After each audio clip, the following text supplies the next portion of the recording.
Hello everyone, welcome to my channel guys. कैसी हैं आप सब? उम्मीद करती हूँ आप सब अच्छी होंगी, मैं भी अच्छी हूँ। एंड आज का जो वीडियो है गाइस, ये रिकमेंडेड वीडियो है। ये टॉपिक मेरे पास काफ़ी दिनों से आ रहा था कि मैम इस टॉपिक पर आप हमें प्लीज़ वीडियो बनाइए, बताइए इसके बारे में। तो मैंने भी सोचा कि चलो आज हम इस टॉपिक पर ही बात करते हैं। तो आज हम जिस टॉपिक पर बात करने वाले हैं उसकी शुरुआत करने से पहले मैं आपको एक चीज़ कहना चाहूँगी कि मैंने फेसबुक पे एक ग्रुप बनाया है आंचल इनफर्टिलिटी टिप्स के नाम पे। आप जाके उस ग्रुप को ज्वाइन कर सकती हैं। मैं आपको डिस्क्रिप्शन में इसका लिंक दे रही हूँ। उस ग्रुप में होगा ये कि आपकी डायरेक्टली बात मुझसे होगी। मैं वहाँ पर डायरेक्ट अपने जितने भी पेशेंट होते हैं उनसे मैं डायरेक्ट बात करती हूँ। तो आप जाइए, उसको ज्वाइन कीजिए। आपको जो भी वहाँ दिक्कत है आप उसमें पुट करेंगे, आपको रिप्लाई डायरेक्टली मैं खुद करूँगी। एंड मेरा एक चैनल मैंने और ओपन किया जिसके बारे में मैं आपको ऑलरेडी बता चुकी हूँ, आंचल हेल्थ टिप्स। तो आप उसको भी ज्वाइन करिए। वहाँ पर ऑल टाइप ऑफ प्रॉब्लम्स की आपको वीडियो मिलेगी। तो चलिए अब ऐसा करते हैं, हम अपने वीडियो को स्टार्ट कर लेते हैं बिना देरी किए।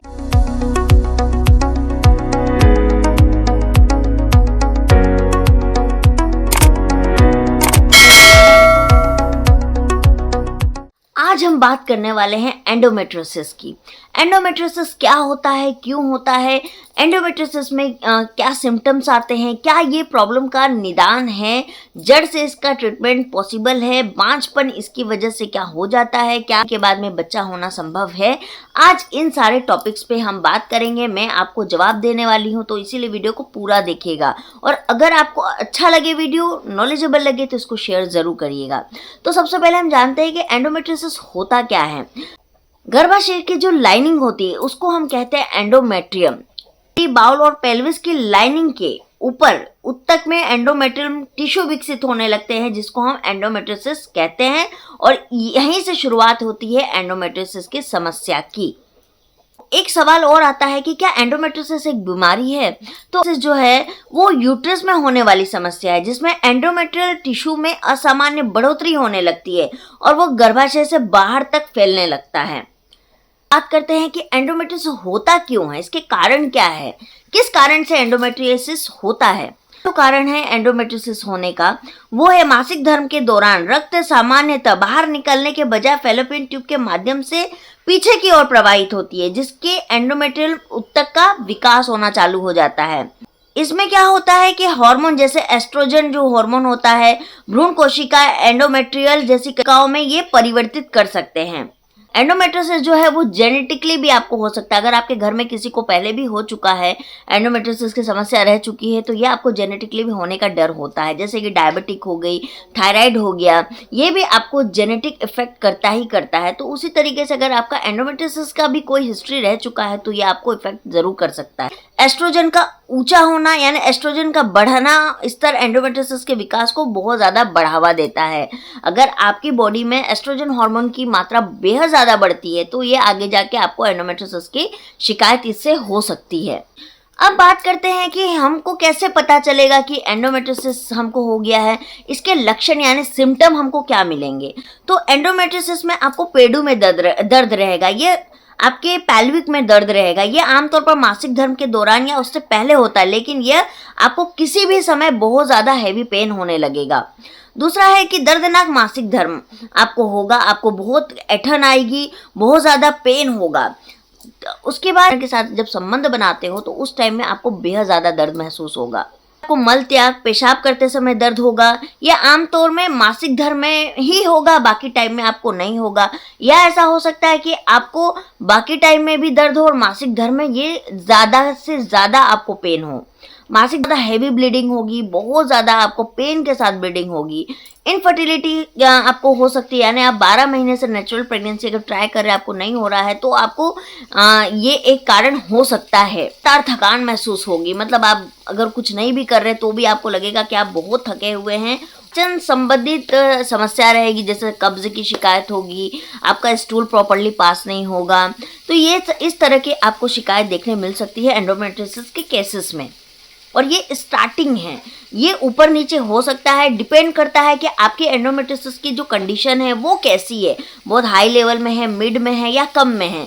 इसके ऊपर इसके लक्षण भी डिपेंड करते हैं। एंडोमेट्रियोसिस जो होती है वो कितने प्रकार की होती है, सुपरफिशियल, पेरिटोनियल एंडोमेट्रियोसिस ये सबसे सामान्य और कम गंभीर प्रकार है, जिसमें एंडोमेट्रियल ऊतक जो होती है पेट के आंतरिक परत पर चिपक जाती है। मतलब स्टार्टिंग जब आपको एंडोमेट्रियोसिस की होती है तो ये सबसे पहले स्टेज पे होता है। सेकेंड जो होता है एंडोमेट्रियोमा, जिसे हम चॉकलेट सिस्ट भी कहते हैं। ये अंडाशय में तरल से भरे गहरे सिस्ट होते हैं, मतलब इसमें कुछ लिक्विड होता है और ये इस तरह का सिस्ट होता है। एंड ये सामान्यतः अंडाशय पे पाए जाते हैं और आसपास के ऊतक को नुकसान आपको पहुंचा सकते हैं। DIA यानी डीपली इन्फिल्ट्रेटिंग एंडोमेट्रियोसिस, इस प्रकार में एंडोमेट्रियल ऊतक गहराई में अन्य अंगों जैसे कि आंत मूत्राशय प्रवेश कर जाता है और ये बहुत ज़्यादा गंभीर होता है और इसमें अक्सर स्कार टिश्यू बनने चालू हो जाते हैं।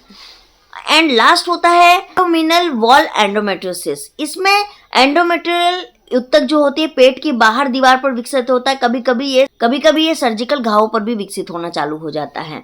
तो ये टोटल जो होता है ये 4 प्रकार के एंडोमेट्रियोसिस होते हैं। तो इसमें से आपको क्या समस्या है ये आप मुझे कमेंट में ज़रूर बताइएगा। अब देखिए, एंडोमेट्रियोसिस और एडिनोमायोसिस एक ऐसी समस्या है जिसमें आपको डॉक्टर की बेहद ज़्यादा नीड होती है। आप डॉक्टर के बिना इसको आप नहीं मतलब इसको नहीं ख़त्म किया जा सकता है। इसमें आपको डाइट के साथ, आपकी एक्सरसाइज के साथ, योगा के साथ साथ आपको मेंटल जो होता है डिप्रेशन बहुत ज़्यादा हो जाता है और आपको इसमें मेंटल सपोर्ट की भी बेहद ज़्यादा ज़रूरत होती है, क्योंकि इसका जो दर्द होता है वो बेहद ज़्यादा भयानक होता है।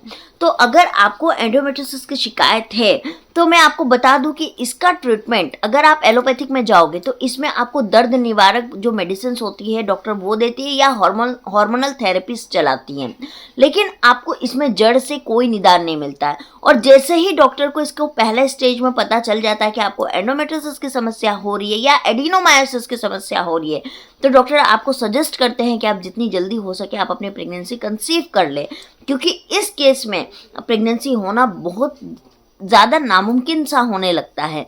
तो अगर आपको शिकायत है तो आज मैं आपको इसका ट्रीटमेंट भी बताने वाली हूँ इस वीडियो में। डायरेक्टली मुझसे बात करनी है, आप मुझसे बात करना चाहती हैं तो मैं यहाँ पर अपना मेल आईडी दे रही हूँ और स्पेशली मैं आपको फिर से याद दिला रही हूँ कि मेरा फेसबुक पे जो ग्रुप है आंचल इनफर्टिलिटी टिप्स, आप उसको ज्वाइन कर लीजिए। वहाँ पर मैं डायरेक्टली आपको मिलूंगी। तो इसका जो मेडिसिन है गाइज, वो मेडिसिन आपको मिलेगा चक्रकोश की वेबसाइट पर, यानी चक्रकोश के ब्रांड पर। चक्रकोश एक ऐसा ब्रांड है जो हर तरह की चीज़ों पे काम करता है, चाहे आपको हेयर से रिलेटेड प्रॉब्लम हो, स्किन से रिलेटेड प्रॉब्लम हो, मेल इनफर्टिलिटी हो, फीमेल इनफर्टिलिटी हो।